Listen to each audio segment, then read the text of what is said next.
There is some cool stuff in this song. This is, of course, No Time by Randy Bachman and the Guess Who and Burton Cummings and the rest of the guys. But a song that had a just great opening riff, kind of up there almost with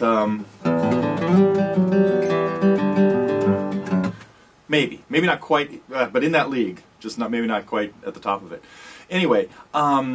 The opening riff, of course, played on it with distorted electric guitar, but you just heard the acoustic version right there. And we're going to take a look at that. And, the song, by the way, they actually recorded this twice. Although I think a lot of the second recording was from the first recording. They just sped it up a little bit because it's in a slightly higher key. A couple, anyway, just barely higher. Not even a whole fret. But anyway, it was recorded first for their album, their 1969 album, Canned Wheat. And it was the lead-off song, but they didn't really release it as a single because it was kind of long. I remember as a kid there was this mysterious version of No Time. When it was a hit in 1970, there was this legendary longer version that included a guitar solo in the middle and a longer fade out at the end. Anyway, a little like 5 to 6 minutes long.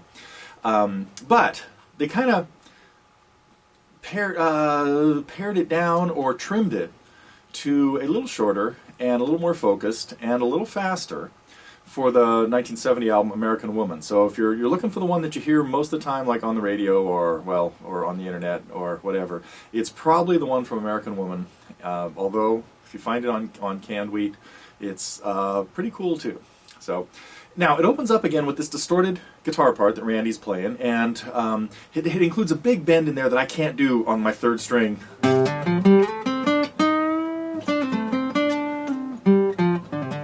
But we could sort of do it. But if you notice, I modified that into a kind of dissonant chord.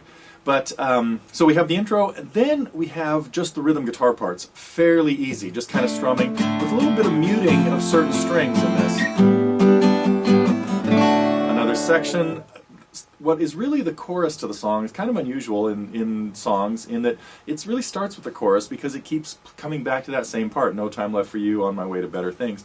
Then gets into the second half of, then it gets into the verses. No time for a summer friend. That would be the first verse. We'll take a look at that part as well. And then it does the intro again, and the chorus again, and a second verse, and nice little fills in the second part of the verse there. While one guitar is doing this, while you're strumming the chords, we got this.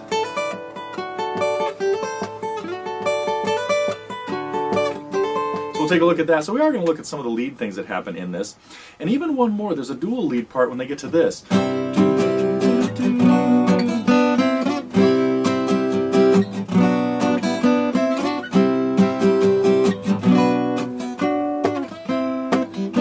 it comes back into...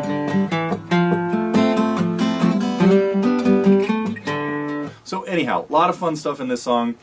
I should stop talking about it and let's get on to it. I've got a page that has a chart with basically the chord progression and the words, and then another page that has the tab that shows, again, the lead part in the beginning and then the little fills. Yeah, that's it.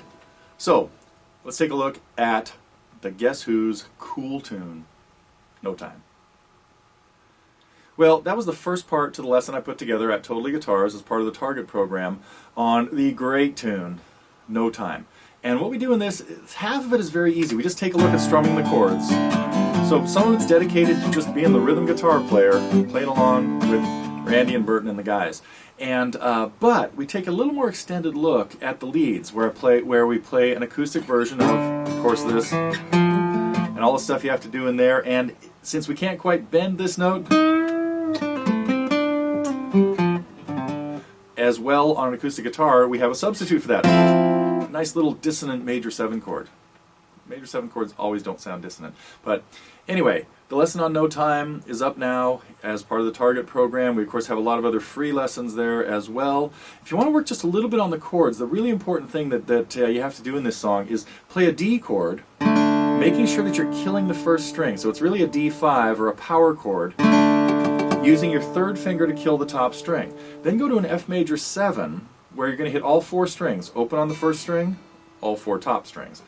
Open, first fret, second fret, third fret. Sounds like Color My World. It is. F major 7, the magic chord. And then slide it up a whole step to G, but now kill the first string again, And now we're just hearing those 3 notes, and then back to the D with the first string killed. Listen to that. Listen to it again.